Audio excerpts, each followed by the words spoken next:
mga kaabi, dito po ang inyong mga lingkod. Dito po si Mamaloy! Ako po yung si Rachel from Montreal. Babae pa rin. As of course. At Bench Decker from Edmonton. Ayan. Taray! Para tuwan-tuwa siya na wala si Oliver. Lumipad na. Yes. Oo. Lumipad ang aming kasama. Ito po ang inyong lingkod, Papa Osin Ojibia. So, ano pa nga ba ang lagi niyong inihirit sa amin? Ay, ichika mo na, dali. La la la la la la la la. Ichika na namin, dali. Nakakaloka. Alam mo, sobra yung ngiti natin dito sa Canada dahil ito yung huling araw but not the least, ika nga, sa Edmonton, Canada, and we had a great time. Oh, So, yun, sobra, ha? One of the best travels we had. Ano tayo, Niagara Falls, Yes. diba? May Banff. Banff, naku, Yes. Diyos ko, yan yung mga bucket list natin. Tapos Yes. nag-Lake Louise, Yes. diba? Yung kung saan ang ganda-ganda nung ano. Diba nakakaloka yung parang drawing? Yes, Okay. parang painting. Parang painting, Yeah. diba? Diba? Ayan, Diyos ko, hindi nasa iniinggit namin kayo. Wala lang. Gusto lang namin na ipagmalaki na, wow, diba? At least, diba? Habang nabubuhay ka, na-achieve mo yun, na-experience mo, diba? At ano pa nga ba? Grateful tayo na dun sa experience. Lalo na, nasilip natin yung Aurora Borealis. Oh my God. Diba, yung ibang mga taga-Canada, sinasabi, 16 years na ako dito, hindi ko kayo nakita. Nakita pa kayo. Diba? Ayan, Thank you, Lord. Very random. Hindi natin ina-expect. Pero nasa bucket list natin yan. Diba? Yan yung sinasabi nilang Northern Lights. Yes. Oo, diba? At syempre, habang nag-enjoy kami rito, hindi ba, alam naman namin kung anong kaganapan sa ating lokal ika nga, Yes. sa ating mahal na bansang Pilipinas, no? Syempre, kapit lamang po tayo. And totoo naman, we demand transparency and accountability. Yes. Pero hindi sa mga gusto lang nating tao, gusto nating i-demand yun. Dapat sa lahat, at sa lahat ng sumasampa sa mga entablado para ipaglaban o para mag-demand ng accountability and transparency, di ba? Yes. Dapat yan nagsisimula doon, di ba? Kung malinis ka, edi magbuni ka. Kung alam mo naman sa sarili mo na isa kang korap, na may mga kagagahan ka rin ginagawa bilang politician, anong karapatan mong mag-iingay? Di ba? Ano yan? Parang, hindi, ako lang ang pwedeng mag-korap. Kayo, hindi. Hindi, piso lang ang kinukorap ko. Kayo, 100. That's still corruption. Di ba? Di ba? Walang pinagkaiba yung nagnakaw ka ng 5 sa piso. Yes. Pag nanakaw pa rin yun. Katulad ng, alam mo yung kaya palang sirain ng politika ang pamilya. No?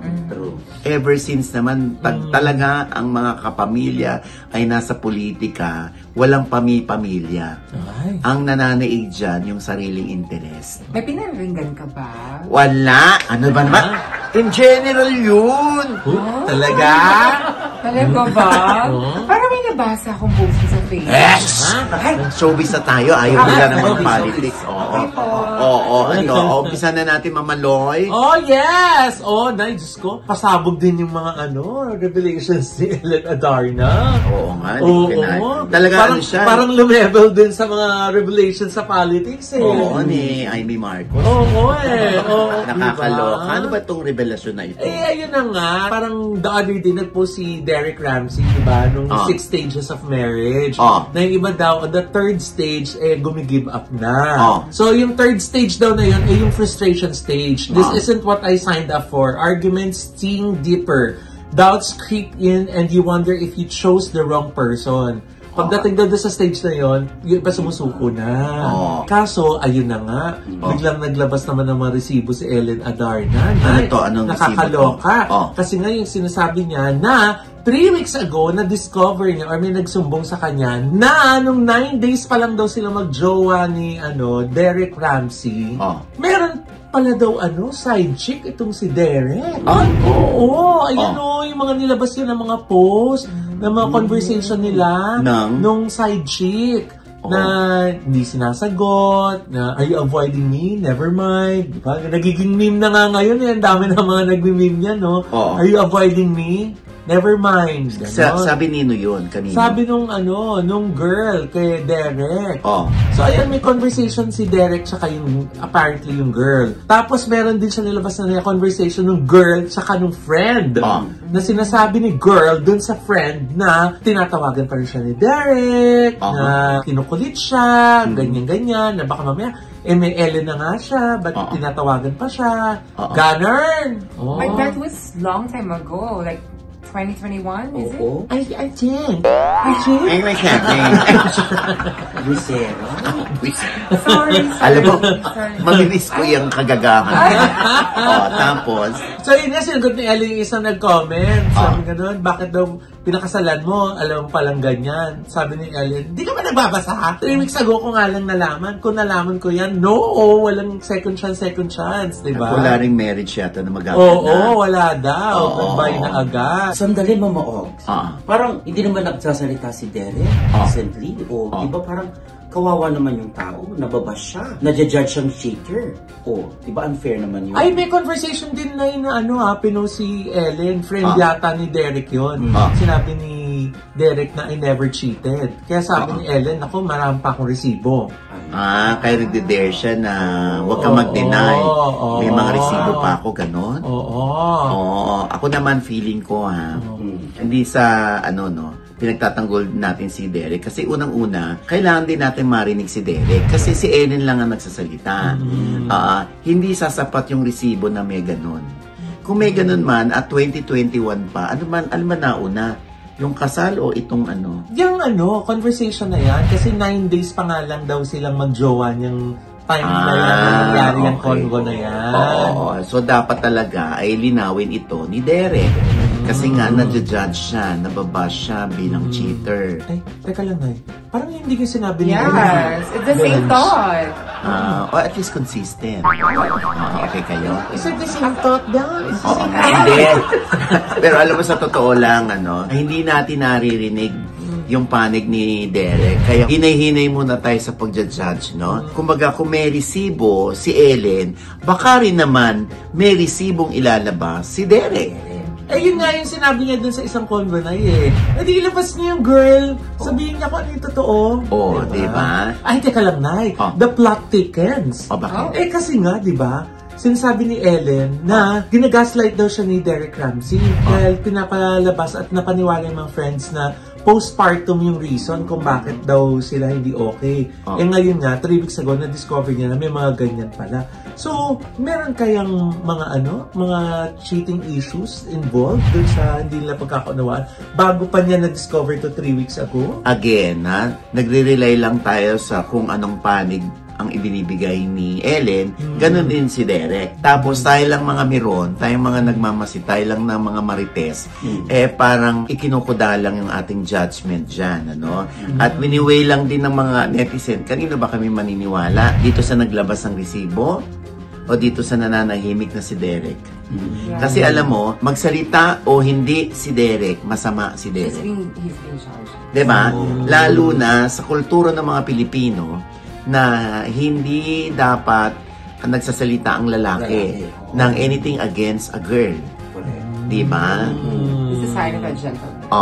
Parang yun, pwede pa nating isipin ngayon na baka ayaw na lang itong lumala ni Derek, kaya hindi na niya binibigay ang kanyang panig at hinahayaan na lang niya, sige, kung anong gusto niyong isipin sa akin, kung cheater ako, kung hindi ako mabuting ama, hindi ako mabuting asawa, sige, lahat itambak nyo na sa akin, tatanggapin ko.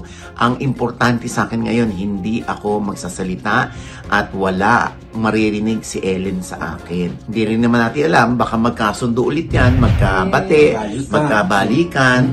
Dahil sabi nga, 6 months na silang hiwalay.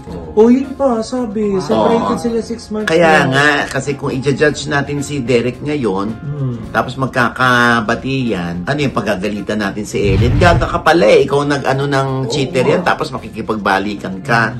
Diba? Lagi nating tatandaan na baka naman din sa ilang pagkakataon tayo mismo umuusga. Baka may mga kagagahan din tayo sa buhay, diba?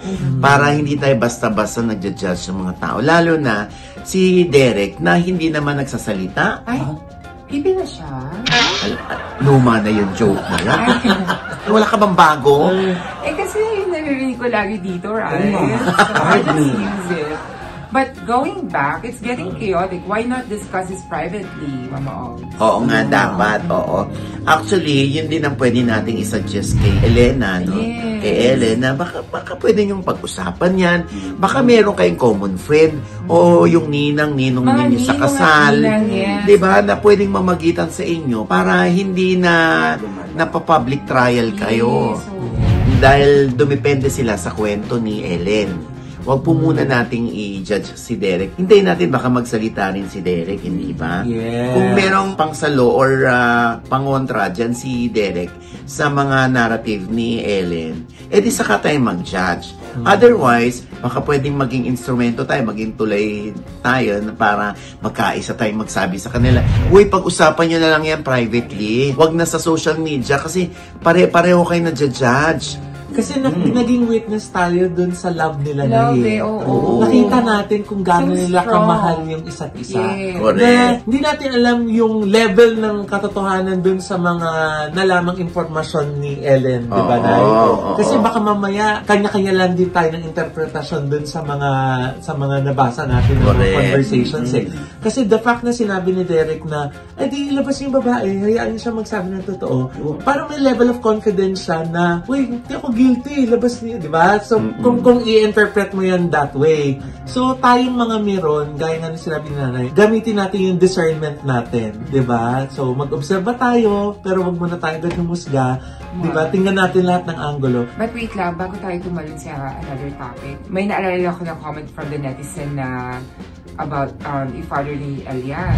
Oh, what about? What about John Lloyd Cruz? Yes. May comment exactly doon na... Hindi. May nagtanong lang tungkol dun sa bakit daw dati parang dinena yung tungkol dun sa inisyo ni, si Ian Gasa. Yes, Sabi naman niya, hindi siya nag-deny.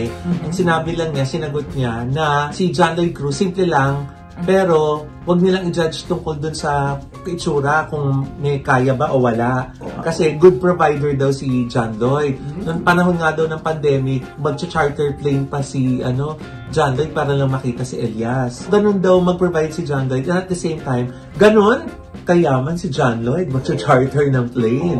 Diba? So, Mama Lloyd, dapat mag-charter plane din si Derek para mapuri siya ni Ellen? Nang-intriga ka pang bakla ka.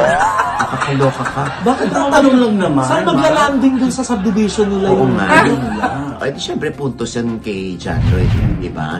Siyempre, sasabihin naman nila, so hindi good provider si Derek? No.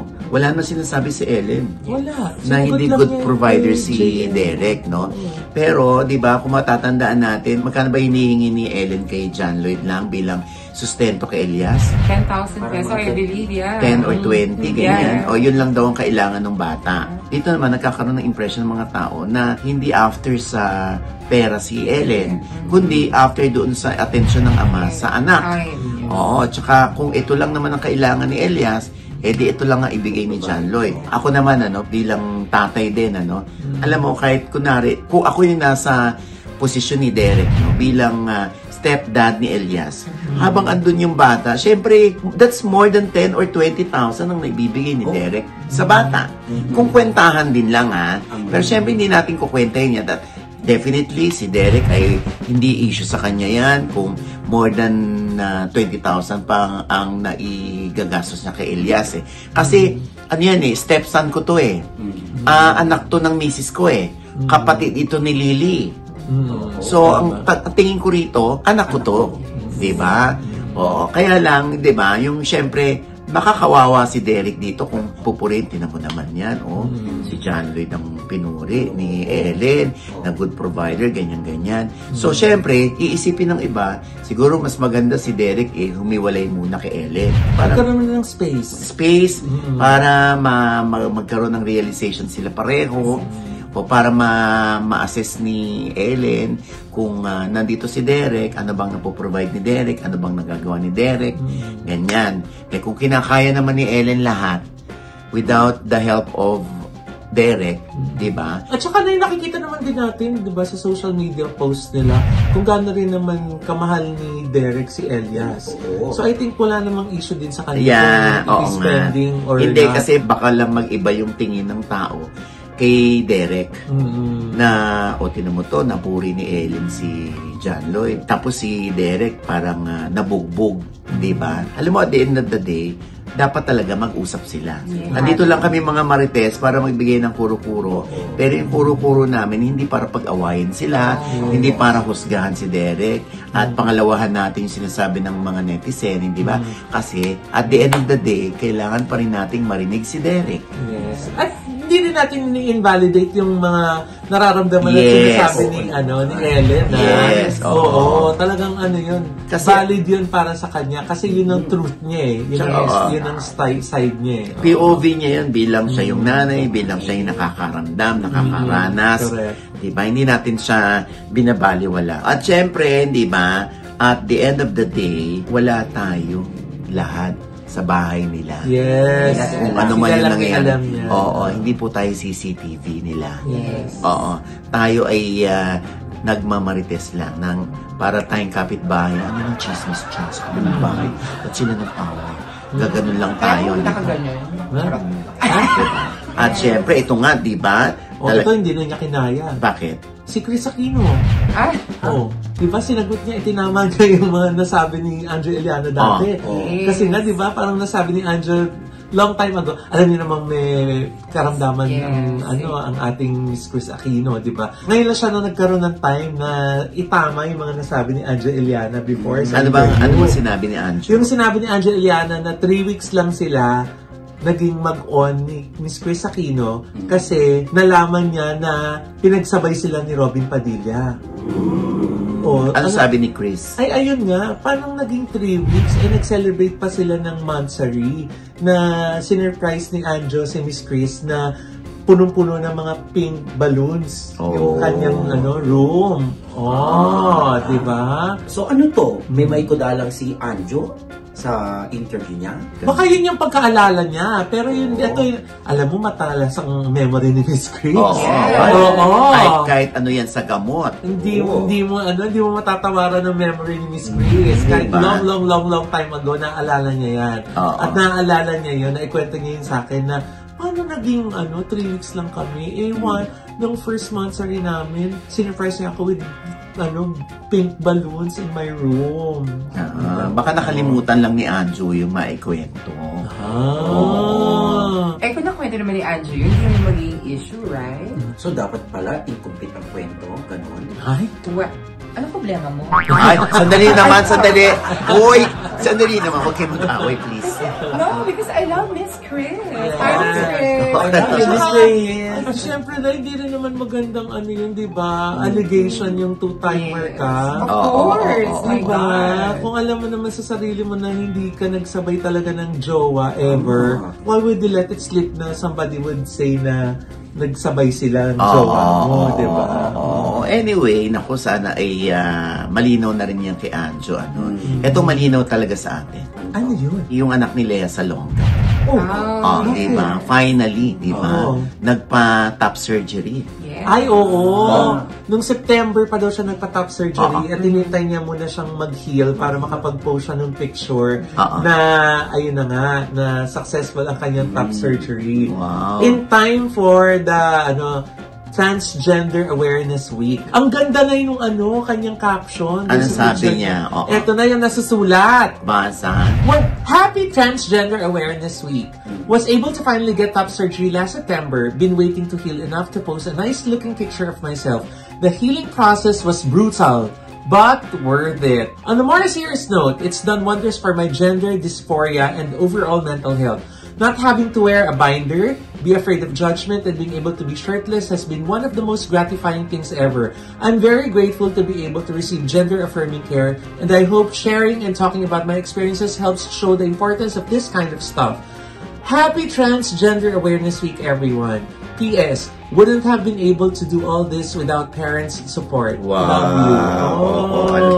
Yung ibang parent, mix pa rin yung kanilang reaction dyan, na talagang, syempre, wala mang pakialam si Lea Salonga at ang kanyang mister, kung anak namin to. Oh, ganun lang kasimple. Di tapos ang usapan. Kahit pa sabihin nila, ano ba yan? Ba't di mo pumayag si Lea Salonga? Yan mababasa mo sa mga comment section eh.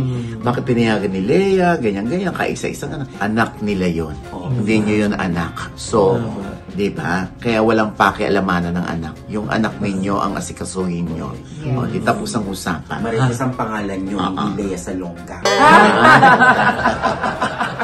I love that. Diba? O ikaw naman, anong takeaway mo dito? Ito kasi, meron siyang asawang Canadian, diba? Yes. Oo, na hindi babae. Hindi. Lalaki. Lalaki siya. At si naman, si Pascal naman, Canadian din. Yes. Anong takeaway mo dito? Ang take ko dyan, he's very happy. Yes. He's very, very, parang communicating to everybody na be yourself, do whatever makes you happy, follow your heart. And that's what he did. And I'm very, very happy for him. Oh. Hello! Siguro, ano to eh, parang storya ng love. Yes. Love for Love for self. yourself. Diba? Yes. Love for Yes. self. Love for your child, for your parents, diba? And hindi natin kailangang maintindihan. Pero, mas importante, respetuhin natin. Yes. And Diba? acceptance. Diba? Kahit nga hindi mo natanggapin eh, respetuhin mo na lang. Kasi Yung choice niya. yung para sa marami, hindi talaga naiintindihan kung anong naiisip at nararamdaman ng mga transgenders. Diba? Bakit kinailangan nilang gawin yung gusto nila or dapat nilang gawin para sa sarili nila. Pero yun nga eh, sana kung di man natin mabigay yung pangunawa, respeto na lang yung ibigay po natin, di ba? Kasi ano po yan eh, human being yan. At yun yung identity niya. And yun yung happiness niya. At yun yung happiness niya. Yun yung very, very important. At gaya nga nung sinabi mo na bilang ikaw magulang, di ba? Lahat naman ng magulang ang hangad maging masaya ang anak. Di ba? So kung ang Ngayon, anak mo kung yun ang sa henerasyon kaligayahan- ngayon. Oy, siguro naman din yung mga nanay at tatay natin, alam natin na Sa henerasyon noon, tough love nung araw. Mahirap yun. So, basta it boils down to love. Love, love, love. Yeah. Diba? Parang si Charis Pempenko, ngayon na naging si Jake Cyrus na. Mau-offend ba sila pag kunwari sa coffee shop, i-address sila na ma'am? Si Charis, si Nick? Ma-offend kaya sila? Hindi ako si Jay. Well, I'm not Nick. I'm Rachel. Okay. So sila na lang ang sumagot. Sila na lang. Sana lang din, ihanda rin nila yung mga sarili Yes. nila sa mga ganong sitwasyon na huwag silang mapipiko. Huwag silang maiirita, maiinis, hayaan nyo na, ngitian na lang ganyan. Yes. Otherwise, i-brief sila or isabihan sila next time, ganito nang i-address mo sa akin. Yun, di ba? Ang importante, love yourself. Love Okay? yourself. Yes. Love, love, love. And with that, mga kaibigan, ito po ang inyong mga lingkod. Ito po si Mama Loy. Mga nanonood po sa amin, hindi pa namin subscriber. Please subscribe now na. Click na like the subscribe button na nandyan sa ibaba. Siyempre pa, ang kanya-kanya naming channel. Yes, sana manood at mag-subscribe po kayo sa YouTube channel ko. That's Mama Loy. M-A-M-A-L-O-I. Baka naman po pwede pa-birthday nyo na sa akin. Naman ulit mag-subscribe po kayo kasi andyan po yung mga birthday celebrations ko dito sa Canada. Pinost na po natin yan. Yung amin ang pumaganap sa Ottawa, sa Toronto, at saka sa Niagara. Yeah. At yung mga At sa birthday Montreal. cakes. Yes, yung Montreal na una na night. nauna na. Oo. So maraming salamat po sa lahat ng mga bumati, mga nagbigay ng cakes, ng mga gifts. Maraming salamat po. Super grateful po ako sa inyo pong love and support. Thank you so much po. Andyan na po yung vlog, panoorin niyo po. Ayan, at syempre pa, Richelle. Again, I would like to thank all the producers for this Canada tour for Toxic Thank you so Family. much, Thank you so Richelle, much. for being our angel here Thank you in also. Canada. So, Yes. wala kami masyadong trauma. Thank you for the Wala trust naman po. talaga actually. Nag-enjoy Meron tayong kami. newfound family. You are always welcome here in Canada, everywhere. And again, I would like to thank all the city producers in Ottawa, Phil Cabales and Julian Cabales of React. For Toronto, it's Mark Q Productions. And of course, Edmonton, kung nasan tayo ngayon. Yes. Vertex Entertainment Production by Mami Shay and Daddy Mac Pagaduan, together with Bench Decker. And Edgar. And Edgar, our pilot. Naku, of course, naku, the pilot mamaya. in Montreal, Pascal. Thank you so much. Pascal, we miss you, Pascal. And of course, again, yung lahat ng tumulong para everything will be possible. Top Send. Also, our sponsors, collaborators, all of you. I will name it all. I will not name it all kasi sobrang haba ng list. Yes. But you know that we all appreciate your help to make this possible. At And hindi again, yan last, ha? no, exactly. Nag-uumpisa ka pa lang. We just started. And I'm looking forward for our next venture next year. And ang dami nating na-meet. Yes. Gusto maging part of this movie ng Flair screening. events. Yes. Super grateful po. Thank you so much, Richelle. Thank you so much, Richelle. Inagaw ka namin kay Pascal. Ayan, Grabe talaga yung Canada. Sobrang memorable yung aking 50th birthday. Ang dami talagang memories natin na magaganda dito sa Canada. There's gonna be more. Amen in Jesus' name. Yeah. With the whole team. Yes. Kasama na si Brenna, si Johnson, at si Tita Jen. Ayan. Looking forward to it po. Ayusin niya ni Richelle, ni Oliver, at ni ng Vertex. Vertex. Integration. Yes. Oo. Ayan, syempre pa. Oy, nako. Anong pangalan mo, Iho? Bench Decker. Bench Decker. Oo, hindi. Meron Kala ko silang... Pocolate. Hindi, meron silang Elias TV. Ayan. Kailan ito? Nais po namin kayo anyayahan sa November 29. Doon po sa mga taga Edmonton, bumili na po kayo ng ticket sa Sultan Banquet Hall. All you have to do is contact Vertex Entertainment Productions, of course, by our producer, Mami Shay, and Sir Mac Pagaduan. And of course, yours truly, ang pambansang Pocolate ng Edmonton. Yes, oo. Bench Decker. Ayan, at syempre bench ha. So, ayan ang mga numbers para sa inyong mga tickets. So, mga ticket, Yes. 780-876-5678 and send an email to shayzumba7@gmail.com. Ayan. At syempre pa ang aking panayam sa isa namang napaka-successful. Ito yung isang Gen Z na milyonaryo na ngayon. Sana all. Dahil lang sa helmet. Oo. Eto. Dahil 1 year na ang Go Clean Helmet Cleaning Vendo sa local market, ito na ang panibagong produkto na handog ng Go Clean para sa inyo. Ito ang all-in-one cleaning vendo. Anong naging inspirasyon mo? Bakit mo nagagawa ito? Bakit ka nakakaisip ng ganito? Madalas akong gumagamit ng mga motorcycle taxi po, nababahuan po ako. So, yun ang ginawa mo, tapos nakakamagkanong kita mo? 6 digits po nun monthly, no? So, Wow. 200, 500K. Hindi ka naman yung tipo ng ibang batang negosyante na pinoflaunt, piniflex lahat yung meron siya. If you want to become controversial of what you're doing, nasa sayo yun eh. Siguro kanya-kanyang strategy din. Tatay ko po, grade 3 pa lang, hindi na siya nagsusuporta sa amin. And my mom was a maid. Merong mga taong hindi naniwala sa'yo dito sa negosyo. Yes, meron po. No? In fact, nag-alok po ako sa isang vendor, turned vlogger, si Diwata po. Ayan. Oo. Sa OGDS Inspires. Yes. Ha? At syempre, ang NB Skin Beauty and Wellness, Yes. maraming salamat. Yes. Oo, sa talagang... Papaschedule na tayo agad. Agad-agad. Oo. Diba? Syempre, pag skincare, NB yan. Yes. Oo, ha? At marami silang promo ngayon, ha? Oo. Dahil magpapasko. Oo. Yes. Ayan, Tapos oo. lang ng anniversary month, ngayon naman, yung Christmas mga promos nila. Correct. Oo. Para sa inyong mga drips, facials, dyan po kayo sa NB Skin Beauty At syempre pa ang Gorgeous Smile Dental Clinic. Yes. Thank you so much. At sa Ideal Vision. Yes, for our eyewear, 200 branches nationwide. Yes, oo. Ito naman 39 branches nationwide. Ay, ano yun? Syempre ultra mega. Ay! Kung saan Excited na ako mag-grocery. Kung saan may napakamurang bilihin. Kaya doon na pumupunta, sumusugod ang mga may sari-sari store, grocery store, tsaka yung mga convenience store. Kasi yun ay bultuhan kung bumili sila at syempre yan ang mga paninda nila. Pero yung mga consumers natin, yung mga ika nga bumibili ng tingi-tingi, pabor sa inyo ang ultra mega. Yes. Ha? Basta hanapin nyo lang sa Google kung alin dyan sa branches ang pinakamalapit sa inyo. Okay? At may mga promo mo rin sila dahil alam mo na, magpapasko. Diba? Yes. At yung Suki card, naku, huwag niyong kakalimutan yan, humingi kayo ng Suki card. Para lagi kayong may mga points. Ha? At maipalit nyo ng mga paninda or mga gamit sa bahay. Tama. Ayan, sa ultra mega lamang po yan. Namili ka na? Umarin ka pa ng point? Ay, kasi nga mura dyan. Bongga. Ayan ha. At syempre pa, ang White House Cares ni Maring Rose Santos.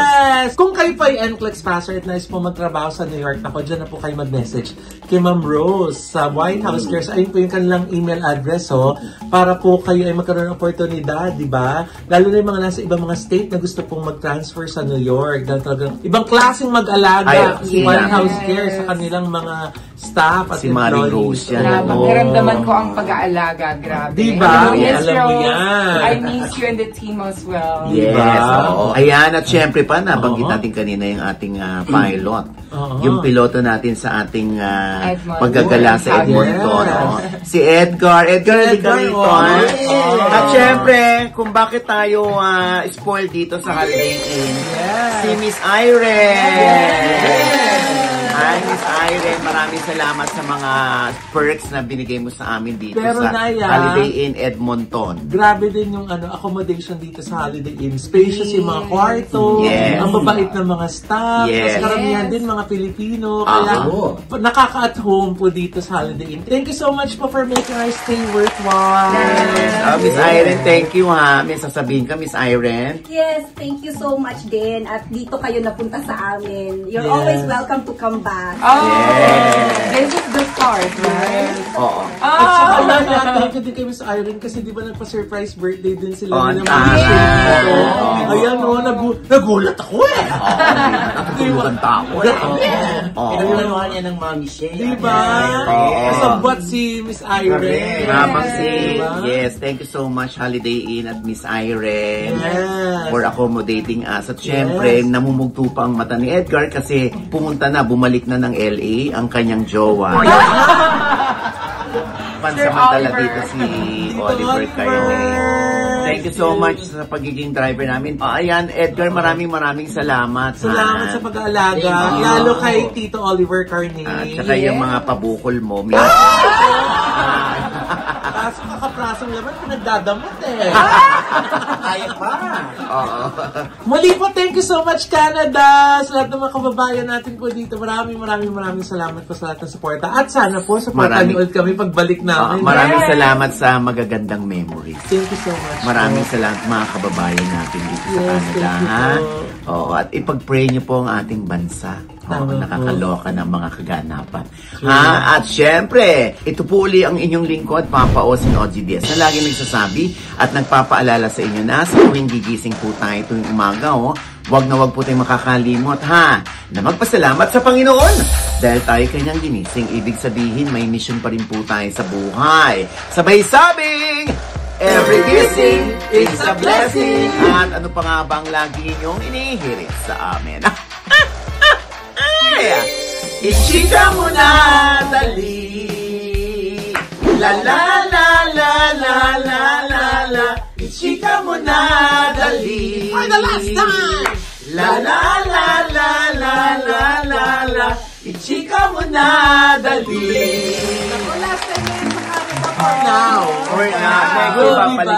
Babalik kami. Yes. At syempre, humihingi nga ng remembrance itong si Edgar sa'yo, Mama Lord. Yes. Ano ba na? Ba't yun lang? Dali lang. Oy! Ang baboy mo!